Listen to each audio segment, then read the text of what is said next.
Épisode numéro 49, c'est le combi fou. Comment ils vont les Indiens cette semaine? Ah, ils vont. Super, et vous? Ils vont cagnotte en chute libre, là, je crois. Ah, ils vont. Vous pouvez parler pour vous, les gars. Hein. Moi, la mienne, j'ai un parachute, tu vois, elle descend tout doucement. T'as un parachute doré, toi. Voilà, exactement. On a un petit point sur les cagnottes ou pas? Je vous rappelle la règle du jeu. On était parti avec 50 € chacun en début d'année ou en début de saison, je me rappelle plus. En début des 2 dernières années, ouais. En début des 2 dernières années, et pour le moment, on est en chute libre. En début de janvier 2020, les gars, exactement. En début de janvier, hein? Non. Voilà. Ben, c'est le tableau que j'ai, hein. À moins qu'on ait plusieurs tableaux, mais. Ah oui, janvier 2000. Putain, j'étais en train de me dire, on est déjà en 2020. Qu'est-ce qu'il me raconte? Eh oui, cette année, c'était 2020, exact. Oui, c'est 2020. L'année prochaine sera 2021. Faut suivre un peu, hein. Alors, Sosa. Sosa, c'est pas très reluisant, Sosa à 17 balles. C'est pas très reluisant. 17-11. Ouais, voilà. 17-11, Sosa, il aime bien. Un seul 11, ça lui suffit pas, il en vaut 17. Le chiffre aussi, le chiffre, c'est bon dernier, hein. C'est 16-27. Oh putain. Punaise. Bon, bah, Moque-toi. Quant à moi, c'est vrai que 38-22. Hein, moi, je commence à voir le sol. Le sol, il s'agrandit. Le sol, je sais pas pourquoi. Je le vois de plus en plus gros. Pour voir le côté positif, on a passé une année en sauvegardant notre cagnotte déjà. C'est pas mal. Il faut voir le côté positif, c'est que jusque là, tout va bien. Logiquement, l'année prochaine, ça devrait péter. Je pense que oui. L'année prochaine, c'est soit ça touche d'un côté, soit ça touche de l'autre. Dans les paris sportifs. Mais dans les deux cas, il se passe quelque chose. C'est obligé. Ou alors, on va se mettre à parier 10. Tu vas voir, les gars, au lieu de parier 5 balles, ils vont parier 10 centimes. Tu vois. Ça va être marrant. Il y aura des cotes à 200 et on va parier 10 centimes. Ouais, j'ai gagné 2 balles. Ouais, on remonte. Après, faut voir le bon côté des choses. Hein. Il y a des mecs qui perdent 32 € sur une année. Et t'en as d'autres qui ont perdu 30 fois plus, 40 fois plus. Donc, je trouve qu'on n'est pas si mauvais. Hein. On n'est pas si mauvais dans la sauvegarde de la cagnotte. Ça s'appelle le money management. Ça s'appelle le money management, les gars. On limite les pertes. Exactement. Ah, mais là, quand vous allez voir mon ticket de ce soir, je peux vous garantir que vous allez voir le bon que ma cagnotte va faire. Eh bah d'ailleurs, on va y aller tout de suite parce que je crois que j'ai des matchs qui se jouent ce soir, moi aussi. Eh ben, c'est très bien, on se joue cet après-midi. À votre place, je jouerai des matchs qui se jouaient hier, tu sais, comme ça, ce sera encore mieux. De toute façon, on saurait déjà. Moi, je choisirais tous les matchs gagnants et voilà, c'est impeccable. Il y en a qui l'ont fait. Il y en a peut-être qui le font. Hein. Attention, 3, 2, 1, c'est parti. Vas-y, mon petit. Oh ben, je vous vois plus. C'est normal. Tu vois le ticket au moins. Caen contre 3. Caen 3 française. Comment? Caen contre 3, t'as dit que c'était Caen? C'est cet après-midi. À Caen.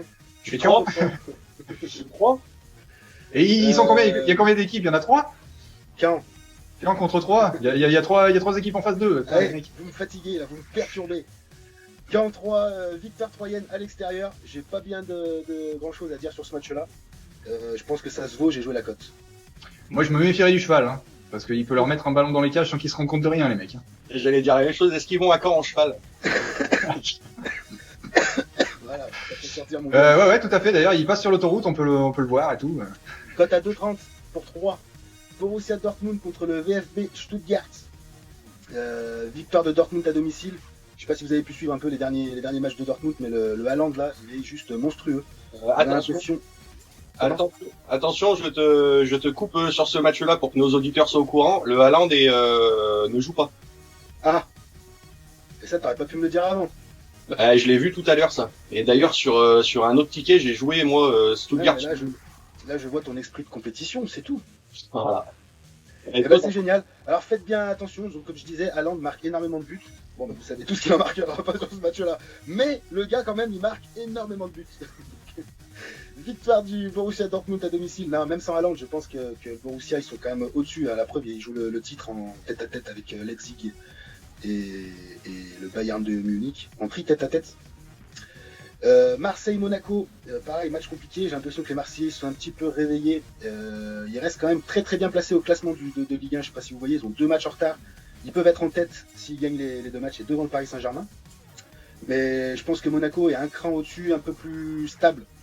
cette année. Donc victoire de Monaco, la cote est belle à 2,20. Ensuite les Kaunas Kei, ça devrait parler un petit peu à 11, ça l'avait choqué il y a quelques mois en arrière. Les connasses. Contre les nouveaux saints. Ouais. Contre les New Saints, les New Saints cette année ils sont un petit peu à la rue. Toutes les années précédentes ils gagnaient leur championnat assez facilement, cette année c'est un petit peu plus compliqué. Mais là la cote elle est jolie, 2,10, donc victoire des Saints à l'extérieur. Union de Berlin, Bayern de Munich, là je l'ai joué pour la cote, je pense que le Bayern, ça reste le Bayern, il n'y a pas de mystère.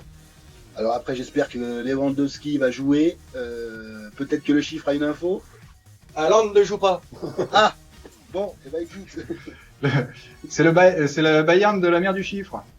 Non, j'ai pas regardé la compo, bah pendant que tu continues, si tu veux, je vais regarder. Non mais c'est bon. Bayern de Munich à l'extérieur à 1,25, je pense que ça posera pas trop de problèmes. Et ensuite la cerise sur le ghetto, Real de Madrid contre l'Atlético Madrid, le derby madrilène. Je pense que l'Atlético Madrid est un petit peu plus constant, un petit peu plus sérieux au niveau de ses matchs. Et pourquoi pas une victoire à Madrid, 3,05, c'est un petit peu du 50-50 à un pile ou face.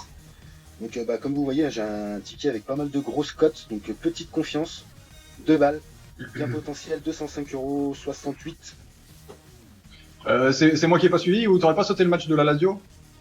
Ah, bah tu vois, j'y vois plus rien. Moi non plus. J'ai eu l'impression qu'on est passé du Bayern de Munich à Atlético et... Putain, bah du coup c'est pas la cerise sur le ghetto. J'ai dit ça, c'est... Lazio de Rome contre Hellas Vérone. Putain, j'ai crevé les gars. Lewandowski sera bien là. Ah bah tu vois, quadruplé. Victoire de la Lazio à domicile. 1,65 contre le Hellas Vérone. Le Hellas Vérone, ça reste du milieu bas de tableau, c'est pas terrible. La Lazio, ça joue quand même les 3 premières places, donc c'est pareil, hein, la cote était plutôt intéressante à 1,65, donc je l'ai mis. Et puis voilà, après un petit conseil, si vous voyez que 3, ça passe, à Caen, petit cash out. Petit cash out, normalement vous prenez 2,65 pour s'en tirer pas mal. Next. Allez, ticket 100% ok pour moi. Avec une petite folie. Alors j'ai commencé par Barskazon Jokri. Oui, ça y est, ok. J'étais en train de me dire, ouais. Ok, c'est bon. Barskazon Jokri, donc les Bars à domicile.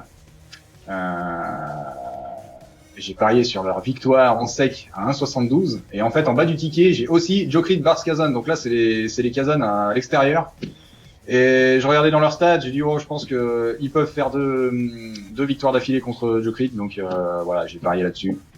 C'est un petit peu de la folie mais bon, ça va. Ensuite Manglerud Friskaskier, ça c'est Ah oui. Ça c'est mince, je sais plus, c'est la Norvège ou un truc comme ça. Je suis allé. C'est l'Autriche. Non, c'est pas Klagenfurt, Bratislava, l'Autriche. C'est ça, je crois. Et c'est pas l'Autriche le premier là? Non, je crois pas. Il me semble que c'est la Norvège ou. C'est génial. On sait même pas ce ou la Finlande. Où je suis allé, je sais pas où. J'ai fait tous les pays nordiques là et enfin voilà. C'est extraordinaire. Mais là, à chaque fois, j'ai joué quand même du tête de tableau parce que Friskaskier là, c'est premier contre quasi pas le dernier, mais des mecs beaucoup plus bas. Même en extérieur, ça marche. Et 1,60 et puis l'autre Klagenfurt contre Bratislava Capitals. Pareil, c'est tête de tableau quoi. 1,56 en sec. Alors pareil, ouais, j'ai pas une confiance de malade mental sur ce ticket, mais quoi, j'ai pas compris. Il dit donc j'ai mis 10 centimes. Non, j'ai mis 1 balle quand même. Parce que bon, cote à 7,21, ça fait 7,37. Étant donné que ma cagnotte aussi, elle commence un peu à fondre comme neige au soleil. Je dis bon, va falloir un petit peu remonter le bousin là. Il va bien falloir que ça passe à un moment donné quand même. Hein. La dernière victoire, elle remonte. Donc voilà. Voilà. Next. Ah, enfin un ticket qui passe. Oh, le gars, il a mis 5 matchs, il a une cote à 27,68. Il a mis 5 balles pour 145 de gain potentiel. Ouais, alors parle-nous donc, on est très curieux de savoir ta cote à 3,60 là contre Huesca Alaves. Je vais vous le dire. Vous voulez que je vous le dise? Bah, je vais vous le dire. Bah, tu vas nous le dire, ouais. Nicolas. Ouais, je vais vous le dire, moi. Bah, vas-y, dis-le nous, on attend là. Bah, Voilà. moi, je vais vous le dire, moi. Si vous voulez le savoir, je vais vous le dire. Et bah, vas-y. Dis-le nous, justement. Bah, si vous voulez que je vous le dise, dites-le moi, puis je vais vous le dire. On te l'a déjà dit 4 fois.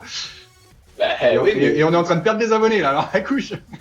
oui, bah, vas-y. Bon, je vais vous le dire. Oui, pourquoi ce match-là? Alors, Weska, c'est du milieu bas de tableau. C'est pas terrible. Je comprends pas d'ailleurs que ça soit qu'il soit coté, qu'il soit favori à ce point-là. Et pourquoi Alaves? Alors Alaves, cette année, c'est l'équipe quand même qui a fait tomber le Real Madrid, qui a fait match nul contre le Barça et qui a fait une sur le dernier match là qu'il y a eu la semaine dernière. Attends, tu peux répéter parce que chez moi ça a saccadé, je sais pas dans l'enregistrement ce que ça va donner, donc tu peux répéter ton dernier argument là. Et ils ont également fait match nul contre la Real Sociedad, qui est en très haut de tableau, 3e je crois du classement, un truc comme ça. Voilà. Étoile montante alors. Dont ce match-là que j'ai suivi, ils ont pris un carton rouge en début de match et ils auraient mérité 10 fois de gagner le match. Ils ont passé toute la deuxième mi-temps dans le camp de la Real Sociedad. Ils ont trouvé des ouvertures sur les côtés, mais juste hallucinantes, toutes les 3 minutes, des centres. Enfin, ils auraient dû gagner au moins 2-0. Quoi. Et ils ont fait un 0-0 malheureusement, et avec un joueur en moins. Donc j'ai envie de dire, début de saison, les résultats, les points d'Alaves sont pas cohérents avec le classement et avec leur performance, parce qu'ils font des beaux matchs, mais ils stagnent en milieu de tableau. Donc voilà, on tente la cote. Tu m'as convaincu là. Lens Montpellier, plus de 2-5. Lens Montpellier plus de 5. Alors c'est deux équipes qui marquent beaucoup de buts. Montpellier est presque à 2,5 buts par match. Lens est presque à 2 buts par match, et c'est également deux équipes qui en prennent. Sur 13 matchs, Lens là c'est il me semble 17 buts encaissés, je crois, un truc comme ça. 18 et 17 buts. Montpellier, ils ont encaissé au moins un but par match. Donc c'est deux équipes qui marquent et qui encaissent. Donc je vois bien un 2,5. Très bien, si tu le dis. Everton-Chelsea. Everton-Chelsea. Bah là c'est très simple, hein. C'est la course aux premières places pour Chelsea. Une équipe d'Everton qui est pas hyper facile à jouer à domicile, mais Chelsea reste Chelsea et belle cote. Donc on l'attend. Belle cote. Nantes-Dijon. Nantes-Dijon. Alors Nantes, des résultats en dents de scie. Pour faire écho à la vidéo de la semaine dernière. Et d'ailleurs, on était dans un trou de la scie sur le match dernier à Nantes. Donc là, dans le creux de la vague. Creux de la vague. Donc là, contre le dernier du classement, si ça n'a pas bougé, et à domicile en plus, ils doivent gagner, quoi. Ouais, mais si jamais la moutarde leur monte au nez, ouais, quoi. Ouais, non, mais là, le dernier du classement, ouais, ils doivent. Et tiens, pour finir, cerise sur le gâteau, est-ce que je vois PSG Lyon. PSG Lyon, et à la semaine prochaine. Voilà, on arrive à la fin de cette émission, on n'a plus le temps. On a plus le temps. Non, PSG Lyon, un effectif au complet pour Paris. Voilà, quoi, je vois pas les Lyonnais aller faire un match nul et encore moins taper Paris à Paris. Tu te trompes. Attention, scène de ménage, acte 2, maintenant. Tu m'as même pas laissé finir la cote et la mise. J'ai pas le droit, moi. Bonus pour eux. Je l'ai dit au tout début C'est de pas ton le plus ticket,